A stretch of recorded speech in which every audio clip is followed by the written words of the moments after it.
Okay, we are on 23a at the very top. The Mishnah yesterday that we just completed described the procedure for Malkos, and it included the lasher grabbing tying the person to two posts and leaning over, and his clothes are torn off, and then he's whipped with this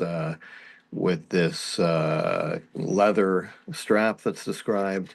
The Gemara says, "My Tama, why all this?" It seems to be asking the question, why tear off his clothes and put him in a position that is humiliating? Mishum nikla, because the Torah says, "V'nikla achicha le'enecha." It's actually interesting that it seems to me that you could interpret that pasuk, "Pen Yosif lahakoso al leila makar above and nikla achicha le'enecha." Only give him 40 lashes, lest you give him too much, and he shall be humiliated. So I would connect those two clauses, like don't humiliate him so much by giving him extra lashes, but that's not the way the Gemara understands it. The Gemara understands it less, don't give him too many lashes, period.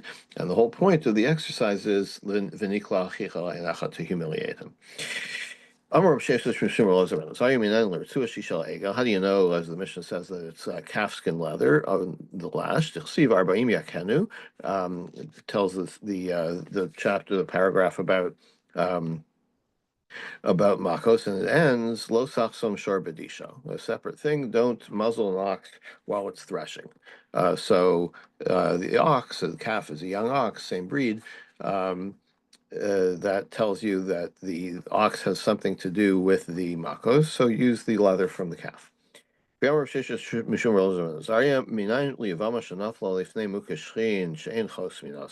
another thing from Lo Tachsor Shor B'disha. How do you know that if a woman becomes a situation where her brother-in-law that's supposed to marry her in levirate marriage is repulsive looking, that you don't muzzle her? In other words, she has something to say about it. Do not muzzle her. Because it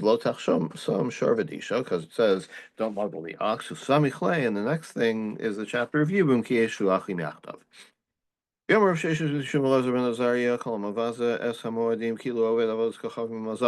you denigrate the holidays, and it seems to be talking about Chol Hamoed,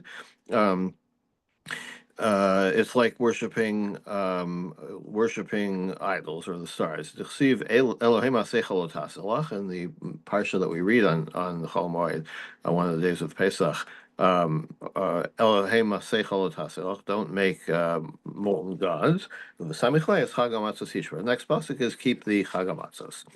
V'yamar Sheshes Mishum Roz Ben Azariah Kol Mesaper Lashon Hara V'Chol Mekabel Lashon Hara Chol Meidei Sheker Roy Lashichol Klavim. Anybody who tells or listens to Lashon Hara or gossip, or someone who testifies falsely, Roy Lashichol Klavim, he's fit to be thrown to the dogs. Deceive like hell of Tashlichud. So talking about the nevela, it says in the nevela meat you can throw to the dogs. Samichlei lo tisa shem hashav. And it says don't accept false reports.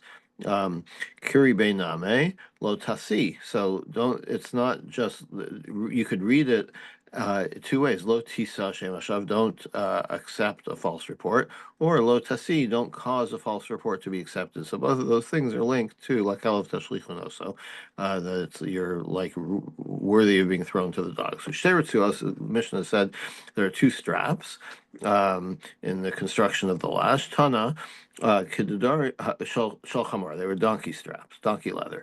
Kidadari Shahu Gilila Aleder of Chisa, as a certain man from the Galil taught before Rav Chisa. Yada Sharkanev Chamar Evus Bialav Yisrael Lo Yada. This is the first pasuk in the first parak in Yeshayahu, I think. Yes, in Yeshayahu, that even an ox knows its owner, and even a donkey recognizes the trough of its owners, but Yisrael lo yada. But Israel doesn't know God, doesn't know its master. Amar Kadosh Baruch Hu, what is God saying? Yavo Misha Makir Evus Balav, let this donkey, and actually the shore also is involved. because it's partly calf's leather. Let the donkey come that recognizes its owner. The and let it punish, let its leather punish the person who doesn't recognize his master, i.e., God. Yada tefach. Now the handle of the whip is one tefach and one long and one tefach wide. Um, and the whip is long enough to reach around his back to his front. Amar by Shmamina, we see from here, you have to make a different whip for each person because each person is a different size. So if it's if you want the whip to be the right length, you have to have a whole variety of whips to accommodate different sizes of the people being lashed. Rava says you're going to have so many whips in stock. It's like seems unreasonable. You have a knot, right? You can adjust an adjustable length lash will serve the purpose. Kibai miktar, v'chibai markala. If you want to let it out, you can let it out. If you need to take it in, you take it in. Now, Malkin also, so the Mishnah said you lash him one third of the lash goes onto the front of his body and two-thirds on the back. In other words, it kind of curls around his side. Minani where do you get this from? Amar of Kana, the Amar Kra. Pasuk says, "V'pilah shafei v'kol of kadesh yosab b'mispar." The judge casts him down and has him lashed according to his iniquity, b'mispar, in the right number. Rishachas milafanov, shtei rishios meachrav. So, Kedei Rishos b'mispar. What is the inference here? Oh yeah, so lefanav really means in front of the judge, but we're understanding as v'kol lefanav hit him in the front, and Kedei Rishaso is two in the back. Our Kedei Rishaso b'mispar, like the mispar is a number, right? You can't have a count of lashes in the front. So singular in the front and a count meaning plural, it has to be at least two. So two-thirds in the back and one-third in the front. Now, Ein Malkin, so the Mishnah said you don't lash him while he's sitting or standing, but he's leaning over. Where do you get this from?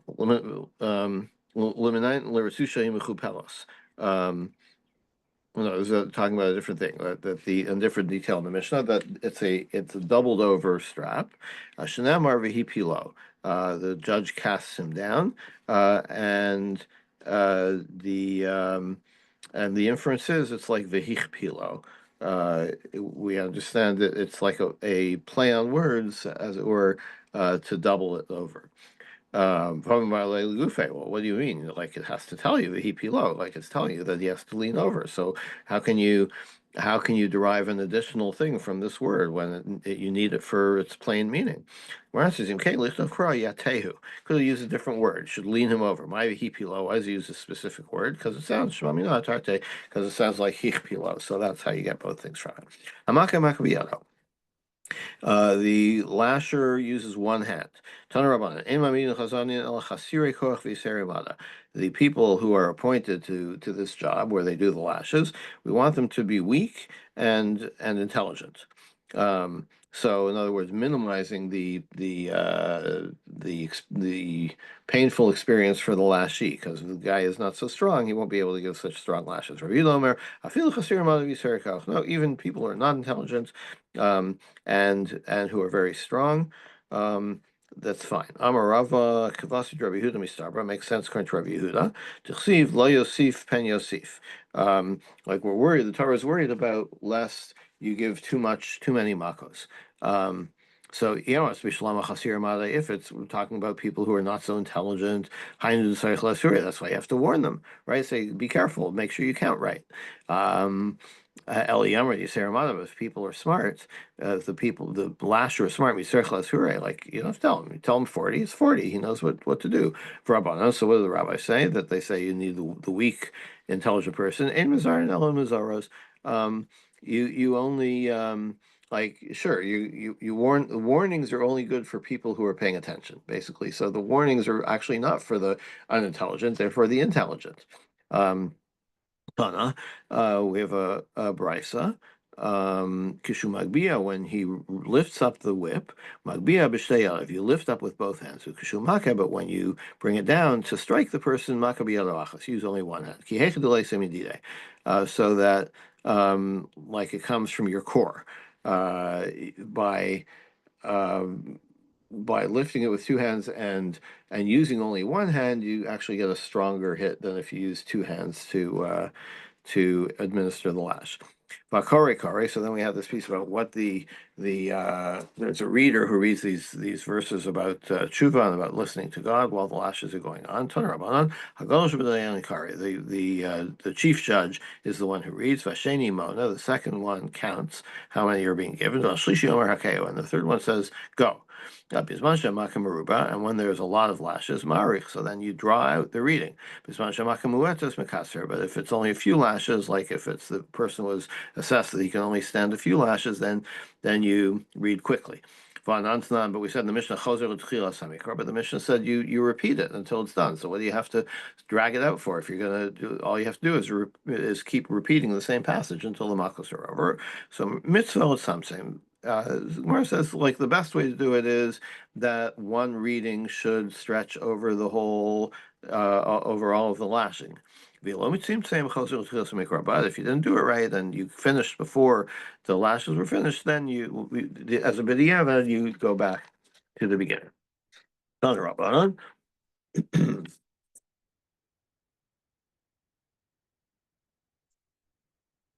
Tana Rabbanan, Makarabba. The Torah says you give him a great beating. Eli el Makarabba. Makamuetas minayin. So like when so no pen yosif lahakosal elam makaraba. Like Torah warns you against giving him too much in a great beating. But how about just a little bit extra? Talmud Lomar lo yosif. Don't the Torah says lo yosif. You don't increase the number. You came out Talmud Lomar makaraba. So what is the point of telling? Why does it tell you don't give him a great beating extra? Limel rishonos. It tells you about the original, like the number that he was assigned, Shein Makaraba. That's considered a great beating. Now, Niskalkel, if the person being lashed soiled himself, both a man and women, if they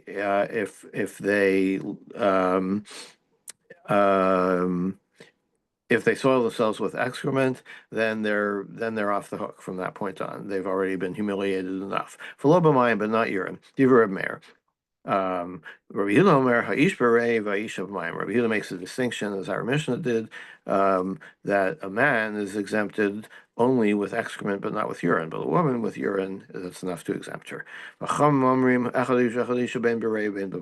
the rabbis say, no, either men or both men and women are humiliated enough just by urine. Vatanya, Rabbi Yehuda Omer Echadish v'Echadisha Berei. But we have another brisa where Rabbi Yehuda says that only excrement is enough to humiliate both the man and the woman.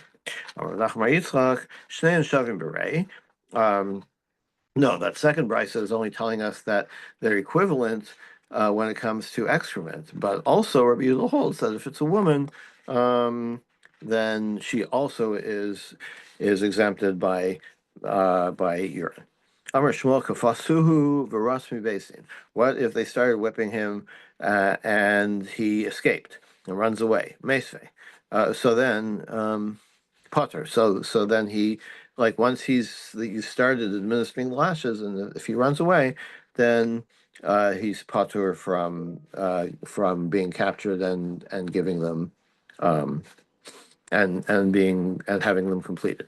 Meisvei, but they asked him from another brisa, Kala, if he became humiliated, presumably by soiling himself, Ben Barishana, whether it's before the first whip, Ben Bashnia, or whether before the second whip, in other words, they've started already, or they haven't started yet, Patrino, so it's still good enough. Bashnia, Nifsakaratsuha, but if the lash breaks, Bashnia, if they'd already started and it broke before the second blow, Potrinoso, then he's off the hook. Barishona, but if they hadn't started yet, ain't Potrinoso. He's not Potri yet. Amai, why? Levi Karatz. So why don't we consider this guy like a guy who ran away before before the whipping even started. Like he didn't actually get anything. Nothing actually happened to him.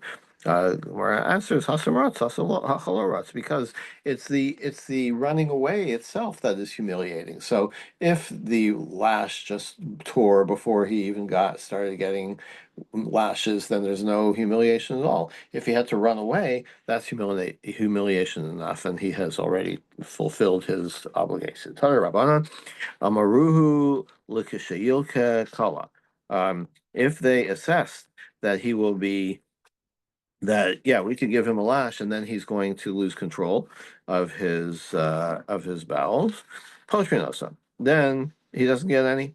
Semi based in kala, but if they assess that like he would only lose control of his bowels after he left the basin, after the punishment was administered, malkinosa, then you do get the malchus. V'lod, elafilu kala batchila, even in the case where they assessed that it wouldn't happen until later, but he actually soiled himself early before the whipping began. Malkino, so then you continue.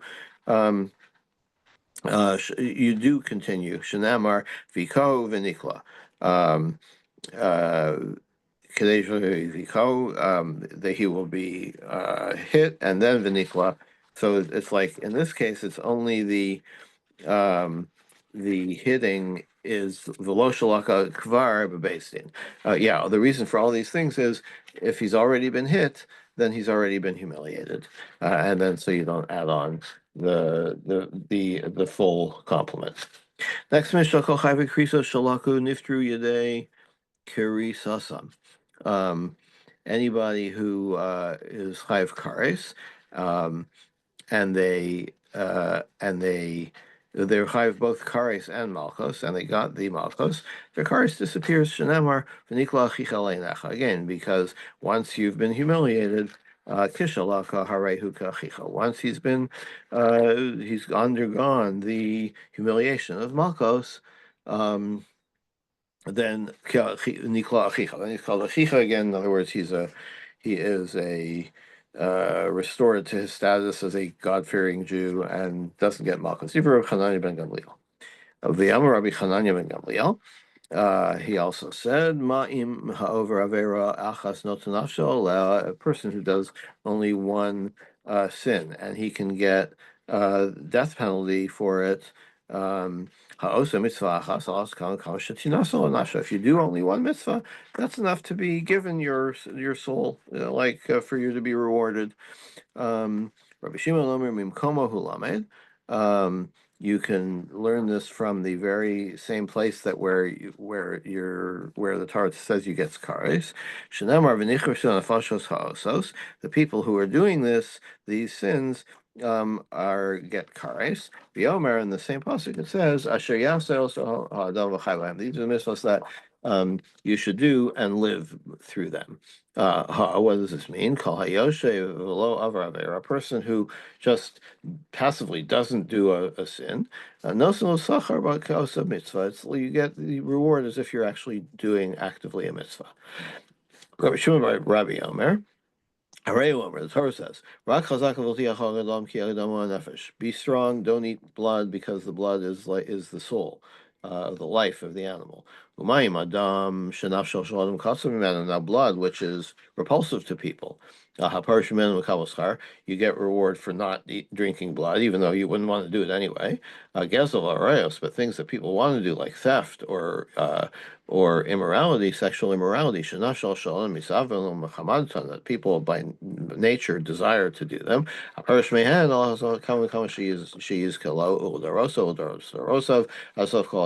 certainly, the person will be rewarded, and his children and progeny down through all the generations for all time. God wanted to give merit to Bnei Israel. So He gave them many Torah and many mitzvahs. As it says, God wants for His people to be tzaddikim.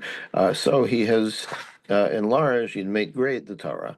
meaning he's expanded the Torah, given a lot of mitzvahs to allow them the opportunity to be tzaddikim. Amar Rabbi Yochanan, Gemara says, Chalukin olav Chavera of Rabbi Chananya and Gamliel. They argued with Rabbi Chananya in the Mishnah. Amar Rav Barava, Amar Beit Rav. It was said in the Academy of Rav. Tanina, we have a Mishnah. Ein ben Shabbos Yom Kippurim el shazer zedona b'dei elav zedona b'ikaris.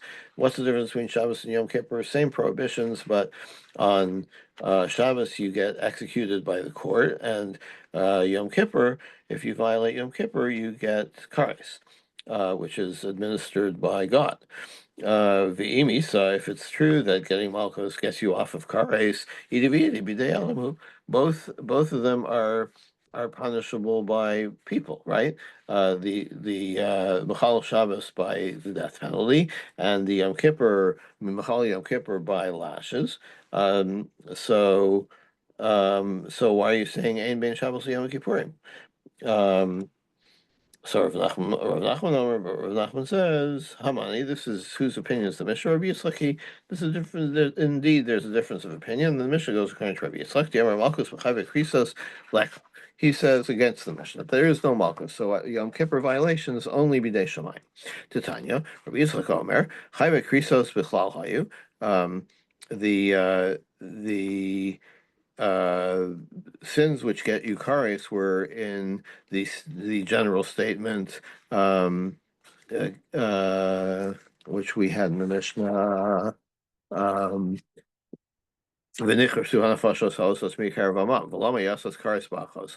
Why, in the case of sleeping with your sister, why was that?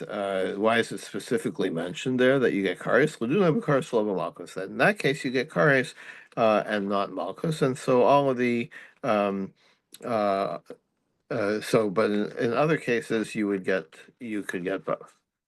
Rashi Amar Filu Tamer Rabbanan. Rashi says it doesn't have to be a contradiction between this brisa and our Mishnah. I feel you could even say it follows the rabbis who say that you get kares and malchus. But why does the Mishnah still distinguish between Shabbos and Yom Kippur? No, the main punishment for Shabbos is skila, and for Yom Kippur the main punishment is kares, even though you may also get lashes. Amar Rav Barav, Amar Rav, halacha Rabbi Chananya ben Gamliel. We follow Rabbi Chananya ben Gamliel that you get only lashes and not kares. Amar Yosef, man salik le'elo v'yamar. Like, okay, so you're talking about who gets kares, who doesn't get kares. How do you know who's gone up and spoken to God to find out the answer? Like, you don't know if it's in the purview of God to mete out the punishment. How do you know what He's going to do? Abaye says, what kind of question is that? How do you have Rabbi Shua ben Levi? What about Rabbi Shua ben Levi that said, Shlosh Dvarim also based in Shilmato, v'hiskimu based in Shemal Yadam? That there were three things that the human court did and were agreed to by the heavenly court. Salik le'elav yasa, we'll see what they are in a minute. Salik le'elav yasa v'yamar, so like who went up to heaven to find out that the heavenly court agreed? Ella Kroi Kardashina. No, how do we know? Because we interpret psukim. And so we know what what God's intentions are through the Torah. We have to keep quiet. Gufa. So we said a minute ago, Amri Shuvim Levi, Shulzvar also based in Shalmata, Biskimu based in Shamalia. What are these three things? Elaine, here they are. Mikra Megillah, reading the Megillah is a mitzvah. So that was established by the rabbis, and God, as it were, endorsed this. Ushela Shalom B'Shem, and greeting people with God's name. Vavas Maser, and bringing of Maser. So there are a couple things about Maser, like obviously Maser is a mitzvah deraisa. Ezra had a takana that Kohanim could also receive Maser, not just Leviim, or they're a subset of Leviim, but they could receive Maser. And also the way that Maser was distributed by Chizkiah instituted the system. So we're saying that that this was acceptable to God, and also that Chizkiah instituted taking Maser from fruits and vegetables, which is not a Doraisa thing. It's only grain. Um, so how do we know that God agreed with all these things? Mikra Megillah Dichsiv Kimu v'Kiblu HaYehudim Kimu Lamala Masha Kiblu Lamata. It's an unusual construction. The Jews they confirmed and accepted, so we're attributing the confirmation to God and the acceptance to the people. Ushelo Shalom, greeting people with God's name, Dichsiv, V'nei Boaz Bami Ve'eslechem, V'yomer HaKosrim Hashami Machem. In Megillas Rus, where Boaz came out to the fields and he greeted the harvesters by saying Hashemi Machem. V'yomer Hashemi Chagi Barachal. And also another source is when the angel greets Gidon, he says, God be with you, mighty warrior. My view, or why do you need the second source? Because if you want to say Boaz, maybe Boaz did that, but maybe he wasn't doing the right thing. How do you know that God agreed? You're trying to prove that God agreed with these things. Tashma. So here's another proof. Hashem that the Malach said uses Hashem's name. So if a Malach can do it, then it must be that it's the right thing to do. Havas Maser. What about bringing of Maser? Bring all the Maser to the storehouse, Vihi teref bevesi, so that there will be food in my house, in God's house, in the Mikdash. Uvachanuni abazos, Amar Shem Svos, and test me this way. Im lo aftach lachem asar uvos shemaim. Won't I open up the windows of heaven? Arikosi lachem bracha ad blidai, and I will give you a unlimited blessing. So it's like this idea of how the Maser was distributed is being endorsed by God. My adli die, and what does it mean, limitless blessing? Amar Rami Barav, Ashiyivlu Sifsosechem Milomar die, until your lips wear out from saying enough. Like you'll get tired of too much winning, one might say. Amar Abelazar. Three places you find the Ruach HaKodesh, the divine spirit, appearing. In the courts of Shem, son of Noach, the courts of Shmuel, Hanavi, and Shlomo HaMelech. What's the source for all this? Shem's court, Yehuda. So this is generations after Shem, but the midrashic tradition is that Yaakov studied in the yeshiva of Shem and Aver, and Yehuda was a member of the court of Shem, like it was an institution that lasted many generations. So Yehuda said about Tamar when he was outed as the father of her unborn child. He said, "Tzad kamimani, She is correct. It's from me. I'm the father of the child." Minada yada. How does he know he's the father of the child? Dilma kiechad yazal iul lagaba. Achrina lagaba. Okay, he knew he slept with her, but it doesn't make him the father. Maybe somebody else was the father. So your answer is tzadka. He only said she is right. Yasad Baskal v'yamra mimani, and a heavenly voice was the one that said it's from me. Yasu kavushim, like mimani yasu kavushim. Hidden things are being revealed by me. In other words, it was confirmed. What was God's appearance in the Shmuel's court? When Shmuel is criticizing the people for asking for a king, he says, you tell me, like you bear witness before God and before His anointed one. Ashormi lakachti, who did I rob, etc. They said, no, you're not corrupt. You never took anything from us. And he said, Shmuel said, God is your witness, and His anointed one, that Shal HaMelech is your witness, is your witness. You haven't found any fault with me. And he said, yes, we witness this. Now, Vayomer, it says in the singular, he said, Yes, we're witnessing this. Vayomer mibayla, you're talking about the people. It should be plural. So Gemara says, so Gemara asks, so it implies from this, Yatzas bas kol v'yamra ani eid b'davar hazeh. It's God who is saying, I am bearing witness to this, that Shmuel is not corrupt. V'ezinil shel Shlomo. What about Shlomo's court? Yichsiv Vayomer melech Vayomer. In the case of the baby that was claimed by two mothers.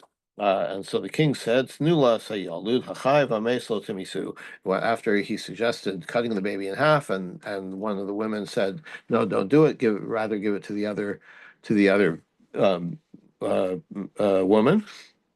So Shlomo said, that's the one who's the mother, the one who showed compassion on the child. Minaya. How did he know? Dilma, Aruma Me'arma. Maybe the woman was wise to his tricks, and she realized that if she said that, even if she's not the mother, that she would be recognized as the mother. So Yatzas Baskal V'Yamar Hi Imo. So Hi Imo, when Shlomo said, it appears to be Shlomo saying that's the mother, it's actually God saying that's the mother. It's a Baskal. Amar Rava Mimai. Rava says, well, these none of these are logical. Dilma Yehuda Kevin the Chashiv Yarchiv Yom Rami. Maybe Yehuda figured like, okay, she's showing now. It must be she's 3 months along. Well, what do you know? It was 3 months since I slept with her. The chazinan machzikinan, v'lo chazinan lo machzikinan. So like it's kind of it's probably mine, right? Um, um, so like you can in the case where you don't have a lot of information and you don't know who a father is, so then you have some doubt. But if you know that you potentially were the father, that you slept with her on that at that time, you're probably the one. And Shmuel Name, Kuli Yisrael Karle B'Lashon Yichide. Like it's normal to call the whole people to use the singular. For example, Yichsiv Yisrael No Shabbat Hashem. Uh, uh, Mipicha. Yeah, the pasuk Nishol Noshu Hashem Shua Salamim Gam Hayam Yivoshu Mipicha. Right, it uses the singular and Nosha and not Noshu. Um, so it uses singular referring to the whole people. So and you have many other cases like that. So it's the fact that it's written in singular doesn't mean that it was God that said it. It could be the people that said it. And Shlomo Nami Midaha Kamarachamta Lo Kamarachamta. Maybe one woman was just compassionate. She didn't want to save the baby because necessarily it was her baby. She just didn't want to see a baby killed. Ella Gemara. So how do we know that these three cases that there was a baskol? It's a tradition. You can't prove it from the psukim. It's just a tradition that we have. Darash Rab Simulai. Sheish Meos Ushlosh Esrei Mitzvos Nemru Lo Moshe. This is actually a good place to stop because tomorrow we have a little bit shorter daf since it's the end. Let's see. No, let's go back to the next. Let's finish the island. Through 613 mitzvahs given to Moshe in the Torah. 365 negative commandments coming in Yemos Hachama, corresponding to the solar year, the number of days. So Mosai V'Arbaim U'Shmona Aseh, and 248 positive commandments, corresponding to the number of limbs that a person has, parts of the body. Amar of Amnuna Mikra. How do you get this from a pasuk? Torah tzivolanu Moshe Marasha. Moshe commanded us Torah as an inheritance, and Torah b'gematria Sheshmea v'chadsrei habe 611. Torah is 611, and Anochi v'loyelachan, the two commandments at the beginning of the Aser Sadibros, they weren't instructed to us by Moshe; they were instructed to us directly by God. So 611 plus 2 makes 613. Okay, we'll stop here for today, and tomorrow, God willing, we will finish the Masechta. Have a good day, everyone.